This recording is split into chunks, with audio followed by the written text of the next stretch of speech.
In this video, I'm going to tell you step by step what you need to do to get out of an IBS flare. The first thing you need to do is understand what IBS is and what the cause is. Otherwise, you're going to be stuck in an irritable bowel syndrome flare forever. You have to know what's going on. So think about this. What controls everything in your body? This thing, your brain. So your brain, if that statement is true, and it is true, my arms aren't going to move unless my brain somehow is involved in this. If that is true, and it is true, then IBS is controlled by my brain. And this has been proven by a German doctor. His name was Dr. Hammer. He had a 90% success rate with terminal cancer. He could look at your brain CT scan and tell you exactly everything that is wrong with you. Your brain controls your IBS flare-up.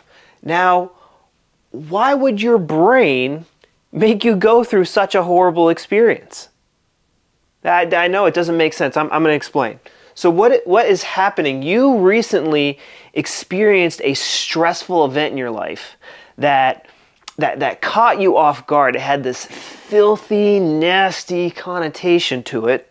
And it probably involved maybe your parents or some family members like aunt or an uncle or siblings. What was something it was just filthy and disgusting that caught you off guard when your symptoms started? What was going on? Think about that for a second, because what the body is trying to do here is this stressful situation caught you off guard.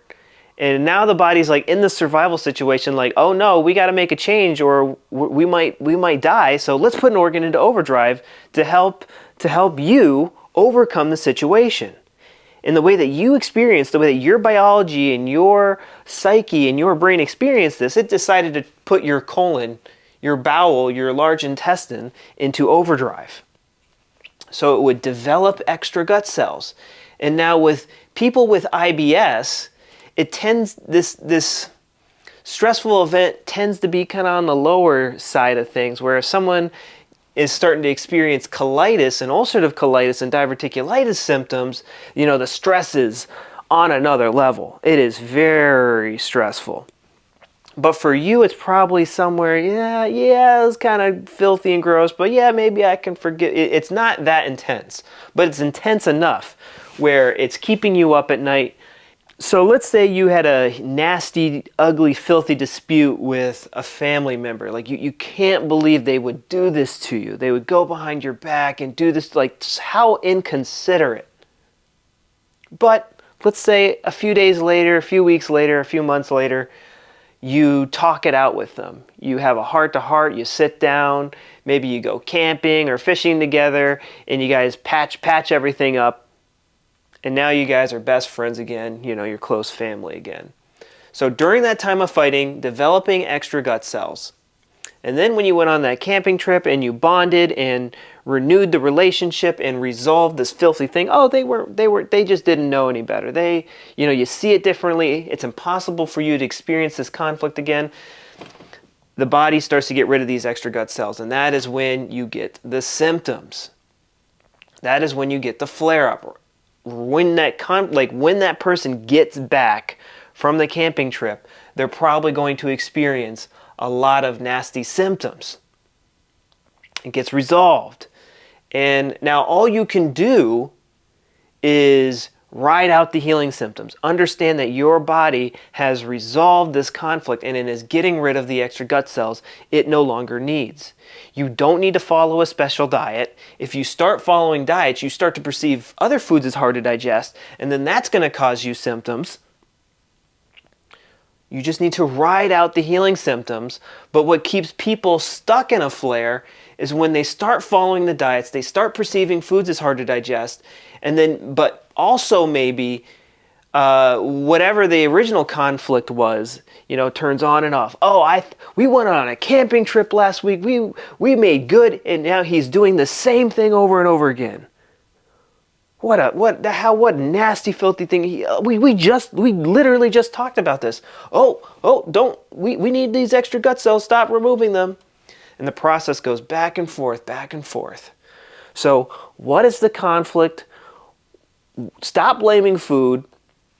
Understand that your symptoms is a process of cell removal, and they will go away once the conflict goes away, and all food is safe. What do you need to do? What change do you need to make in your life? What do you need to do in the relationship to make this conflict impossible to experience? What knowledge do you need? What relationship skills do you need? What professional skills do you need to make this conflict impossible to experience? That's the ultimate way to get out of an IBS flare. Understand what is going on, resolve the stress, keep it resolved, don't blame food, and get on with your life. That's what we need to do, guys. Now, if you're watching this video, you need to go down in my description. Do it right now. Get out your phone. Scroll just a little bit down, hit the thing, it opens up the description, and you need to click on my 30-day plan. Click on it. With that index finger, your thumb, click on it, because this will get your life back. It is absolutely free, and it goes into much more detail on what is going on and what you need to do to get better. I'm going to give you tips on how to resolve the stress, and we're going to go into more detail on what's going on at the brain level, the psyche level, and on the organ level. And we're going to go over the basics of this is what this is called. It's called German New Medicine. Go down, click on it. Your butt depends on it. Your life depends on it. Your colon depends on it. Click on it now. Your life is passing you by. Click on it and get better. Hit the like button, hit the subscribe button, and I'll see you in the next video. Bye-bye.